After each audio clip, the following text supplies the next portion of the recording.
नमस्कार दोस्तों, मैं अजीत आप सभी का स्वागत करता हूं एजुकेशन के ऑफिशियल यूट्यूब चैनल के एक नए सेशन में जिसमें हम जीके जीएस के प्रश्नों को पढ़ने वाले हैं जो कि आपके आगामी सभी परीक्षाओं के लिए इम्पोर्टेंट है, चाहे रेलवे के एसएससी एमटीएस की या बात करें रेलवे का या फिर कहें स्टेट के किसी भी एग्जाम जहाँ पे भी जीके जीएस का पोर्शन होता है उन एग्जामों के लिए बहुत इंपॉर्टेंट है। तो वीडियो को पूरा लास्ट तक देखिएगा और चैनल पे नए तो चैनल को सब्सक्राइब कर लीजिए।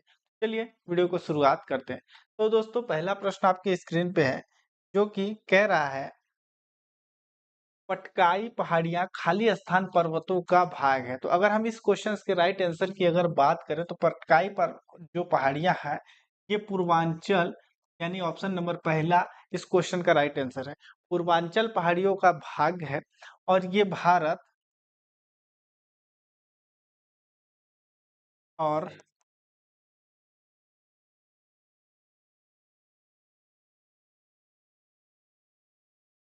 म्यांमार के मध्य सीमा बनाता है। इस प्रश्न का सही उत्तर ऑप्शन नंबर पहला हो जाएगा। फिर अगले प्रश्न की बात करें, अगला प्रश्न आपके सामने है, जब किसी जल निकाय में बड़ी मात्रा में कार्बन डाइऑक्साइड घुलता है तो निम्नलिखित में से किस अम्ल के बनने के कारण पानी अम्लीय हो जाता है। तो अगर हम इस प्रश्न के राइट आंसर की बात करें तो इस प्रश्न का भी जो सही उत्तर है वो ऑप्शन नंबर 3 हो जाएगा। कार्बोनिक अम्ल यानी ऑप्शन नंबर 3 इस प्रश्न का सही उत्तर है। कार्बोनिक अम्ल के कारण जो जल है ये अम्लीय हो जाता है। तो इस प्रश्न का तीसरा नंबर ऑप्शन जो है वो सही उत्तर हो जाएगा। फिर अगले प्रश्न की अगर हम बात करें दोस्तों, अगला प्रश्न कह रहा है निम्नलिखित में से किस स्पर्धा में भारत को अपना पहला व्यक्तिगत ओलंपिक स्वर्ण पदक मिला था। तो अगर हम इस क्वेश्चन के राइट आंसर की बात करें तो निशानेबाजी इस क्वेश्चन का राइट आंसर हो जाएगा। और ये कहाँ पे ओलंपिक हुआ था तो चीन में। जब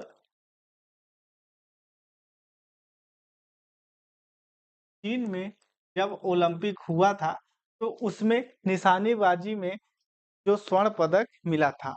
तो अगर हम इस क्वेश्चन के राइट आंसर की बात करें तो ऑप्शन नंबर सेकेंड जो है इसका सही उत्तर हो जाएगा। फिर अगले प्रश्न की बात करें दोस्तों तो 3 नंबर का चौथा प्रश्न आपके सामने है। 2000 वर्ष 2000 से 2001 में पेश किए गए किस कार्यक्रम का उद्देश्य ग्रामीण क्षेत्रों में आवास, पेयजल, प्राथमिक शिक्षा और बुनियादी स्वास्थ्य सेवा प्रदान करना है। तो हम अगर इस प्रश्न के राइट आंसर की बात करें, प्रधानमंत्री ग्रामोदय योजना यानी ऑप्शन नंबर 4 जो है इस प्रश्न का सही उत्तर है। तो इस प्रश्न के सही उत्तर की बात करें तो प्रधानमंत्री ग्रामोदय योजना ऑप्शन नंबर 4 सही उत्तर है। प्रश्न क्रमांक 5 की बात करें, निम्नलिखित में से कौन सा विकल्प भारतीय संविधान की प्रकृति का सही वर्णन करता है। मतलब अगर हम कहें कि भारतीय संविधान यानी इंडियन कॉन्स्टिट्यूशन जो है वो किस प्रकार से है, उसका वर्णन कैसा है, वो आदमियों के ऊपर या किसी व्यक्ति के ऊपर किस प्रकार से अपना एक तरीके से रखता है अपना योगदान, तो लचीला है। अगर हम बात करें तो भारत का संविधान क्या लचीला है, या तो कठोर या तो न तो कठोर और ना ही लचीला है, बहुत कठोर और संशोधन करने में कठिन है, या अगर हम बात करें तो कठोर। तो अगर हम इस प्रश्न के सही उत्तर की बात करें तो ऑप्शन नंबर 2 जो है इस क्वेश्चन का सही उत्तर है। बात करें भारत के संविधान की तो भारत का जो संविधान है न तो कठोर है ना ही लचीला है, मतलब न तो ज्यादा हार्ड है और ना ही बहुत ज्यादा सरल भी है। तो इस प्रश्न का सही उत्तर ऑप्शन नंबर 2 जो है इस क्वेश्चन का सही उत्तर हो जाएगा। फिर अगले प्रश्न की बात करें दोस्तों, प्रश्न क्रमांक 6 कह रहा है राजा हर्षवर्धन के दरबारी कवि कौन थे। तो राजा हर्षवर्धन के दरबारी कवि की बात करें तो उसके जो कवि थे उनके वो बाण भट्ट थे, यानी ऑप्शन नंबर दूसरा इस प्रश्न का भी सही उत्तर हो जाएगा। बाण भट्ट जो थे ये राजा हर्षवर्धन के दरबारी कवि के रूप में जाने जाते हैं।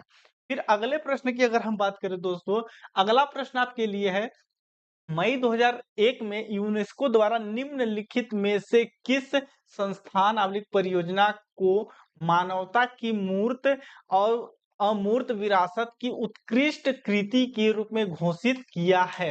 तो अगर हम इस प्रश्न के राइट या सही उत्तर की बात करें तो ऑप्शन नंबर 2 जो है इस प्रश्न का सही उत्तर हो जाएगा। कुट कुट्टी कुटियाट्टम की सहायता के लिए राष्ट्रीय परियोजना जो इस प्रश्न का सही उत्तर हो जाएगा। फिर अगले अगर प्रश्न की बात करें दोस्तों, अगला यानी क्वेश्चन नंबर 8 जो है आपके सामने कुछ इस तरीके से है, जिसमें कह रहा है निम्नलिखित में से कौन सा वस्तु शिल्प तत्व सिंधु घाटी सभ्यता के लिए निर्माण स्थलों से बाहर रखा गया है।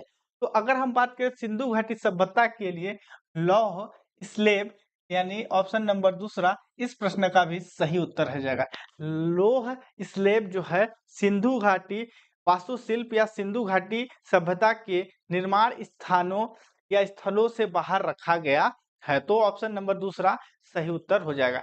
फिर प्रश्न क्रमांक अगले यानी 9 नंबर प्रश्न की बात करें दोस्तों, आत्मकथा विंग ऑफ फायर किस प्रसिद्ध भारतीय ख्याता का जीवन वृत्तांत है। तो इस प्रश्न के सही उत्तर की बात करें तो ऑप्शन नंबर 4 जो है इसका सही उत्तर हो जाएगा। डॉक्टर एपीजे अब्दुल कलाम की ये आत्मकथा है। ये हमारे पूर्व राष्ट्रपति रह चुके हैं और इनको मिसाइल मैन ऑफ इंडिया के नाम से भी जाना जाता है। फिर अगले प्रश्न की बात करें, किस कोशिकांग में राइबोसोमल आरएनए होता है और वह राइबोसोम के उत्पादन की प्रक्रिया में शामिल होता है।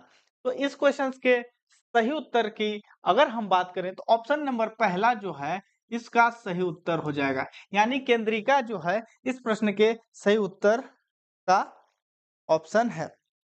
अगर आपको वीडियो अच्छी लग रही है तो दोस्तों तो लाइक करिएगा वीडियो को। फिर अगले प्रश्न की तरफ अगर हम बढ़े दोस्तों, यानी प्रश्न क्रमांक 11 आपके सामने जो है 11 नंबर प्रश्न की बात करें, अनुच्छेद 181 के अनुसार जब खाली स्थान को पद से हटाने का प्रस्ताव राज्य विधानसभा में विचाराधीन हो उस समय वह अध्यक्ष या अध्यक्षी नहीं कर सकता है। तो उस प्रश्न के राइट आंसर की बात करें तो लोकसभा के जो अध्यक्ष होते हैं उनको अगर हम बात करें उनके लिए अगर किसी राज्य विधानसभा में उनको हटाने के लिए अगर अनुच्छेद 181 के तहत कोई पेश किया गया है तो वो लोकसभा के अध्यक्ष के रूप में नहीं हो सकते हैं। तो इसका राइट आंसर ऑप्शन नंबर 4 हो जाएगा। फिर अगले प्रश्न की बात करें दोस्तों, 12 नंबर प्रश्न आपके सामने है, राग दीपक का संबंध किस प्रसिद्ध संगीतकार से है। तो राग दीपक के बात करें तो राग दीपक जो है ये इसके राइट आंसर की बात करें तो तानसेन यानी ऑप्शन नंबर 3 जो है इस प्रश्न का सही उत्तर हो जाएगा।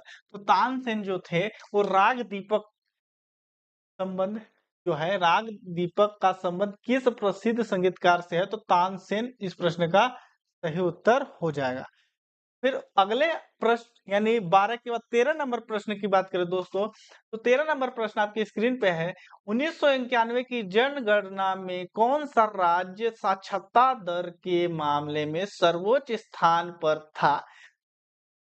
जिसकी साक्षरता दर राष्ट्रीय औसत से भी अधिक थी। मतलब अगर हम बात करें राष्ट्रीय औसत की तो पूरे भारत की जितनी भी भारत में टोटल केंद्र शासित प्रदेशों और राज्यों को मिलाकर जितना भी एवरेज एजुकेशन के मामले में था उससे अधिक की बात करें तो केरल की साक्षरता दर थी। केरल दोस्तों हमेशा से नंबर 1 पे रहा है एजुकेशन के मामले में। यहाँ की जो साक्षरता दर है ये अप्रोक्स 98% के आसपास रहती है। मीन्स अगर हम बात करें 100 में से 98 व्यक्ति वहाँ के एजुकेटेड के रूप में माने जाते हैं। ये जो साक्षरता दर है 7 साल से अधिक के हर बच्चा जो पढ़ा लिखा हो या पढ़ने समझने में सक्षम हो उसके वहां से काउंट की जाती है। मतलब एक एज की बात करें तो 7 साल के ऊपर के समस्त व्यक्तियों के पढ़ने की क्षमता के अनुसार जो साक्षरता दर निकाली जाती है। तो केरल की बात करें तो केरल हमेशा से ही इंडिया का नंबर 1 राज्य बना हुआ है। तो इस क्वेश्चन का राइट आंसर की बात करें तो ऑप्शन नंबर 2 सही उत्तर हो जाएगा। फिर अगले प्रश्न की बात करें दोस्तों, 14 नंबर प्रश्न, 1991 जनगणना में कौन सा राज्य, ये रिपीटेड क्वेश्चन हो गया है दोस्तों, ऑप्शन नंबर 2 इसका राइट आंसर हो जाएगा। फिर 15 नंबर क्वेश्चंस की बात करें, सितंबर 2023 में पदाधिकारी संजय कुमार मिश्र की सेवानिवृत्ति के बाद ईडी के प्रभारी निदेशक के रूप में किसे नियुक्त किया गया था? अगर हम बात करें 2023 की, 2023 में जो संजय कुमार मिश्र थे, उनकी जो रिटायरमेंट के बाद ईडी के जो नए प्रभारी निर्देशक के रूप में राहुल नवीन, यानी ऑप्शन नंबर 4 जो है इस प्रश्न का सही उत्तर हो जाएगा। राहुल नवीन को नियुक्त किया गया था, तो ऑप्शन नंबर 4 सही उत्तर है। 15 नंबर क्वेश्चन के बाद 16 नंबर क्वेश्चन की बात करें, निम्नलिखित में से कौन सा बांध दामोदर घाटी निगम का हिस्सा है? तो अगर ऑप्शंस की बात करें, सलाल, रिहंद, कोयना, मैथन, तो मैथन जो है इस क्वेश्चन का सही उत्तर हो जाएगा। मैथन यानी ऑप्शन नंबर 4 इस प्रश्न का सही उत्तर हो जाएगा। फिर दोस्तों अगले प्रश्न की बात करें, अगला प्रश्न आपकी स्क्रीन पे है, जो कह रहा है बतुक मम्मा त्योहार किस राज्य से संबंधित है? तो बतुक मम्मा त्योहार है ये तेलंगाना, यानी ऑप्शन नंबर 2 तेलंगाना राज्य से संबंधित है, तो ऑप्शन नंबर 2 इस प्रश्न का सही उत्तर हो जाएगा। फिर अगले प्रश्न की बात करें दोस्तों,